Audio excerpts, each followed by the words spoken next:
Srikakulam is no Nandigram, but soon could be worse. A fast deteriorating situation. What's the root cause of this trouble? What's at the heart of the matter? It's a thermal power project that the people don't want. For several months now, these hapless people have been trying to tell the government just that, trying to get across to the men who matter that they think this project has an adverse impact on the region's environment and on people's livelihood. So far, the government wasn't even bothered to listen.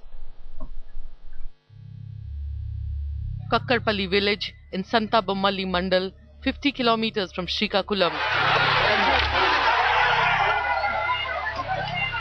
Locals, fishermen and villagers have been agitating against the construction of a power project by East Coast Energy Private Limited. The reason cited? Srikakulam power project is a threat to ecology, as also livelihoods of fishermen and farmers. It would lead to vandalization of precious wetlands and water bodies, misrepresentation of facts for land acquisition, and violation of green norms.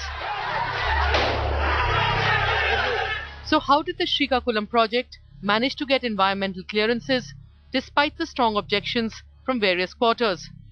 But they're all small fisher folk who do their fishing in these ponds. And then they have agriculture too.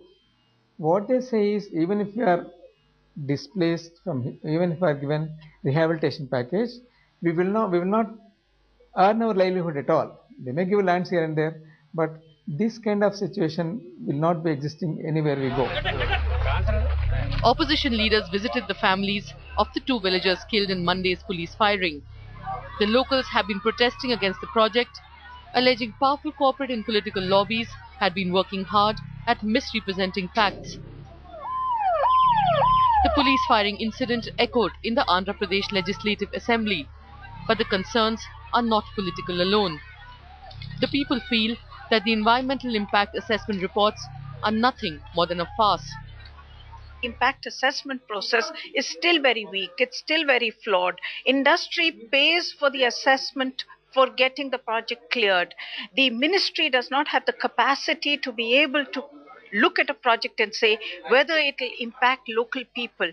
The death of two villages in Kakkarpalli in Srikakulam district raises several questions.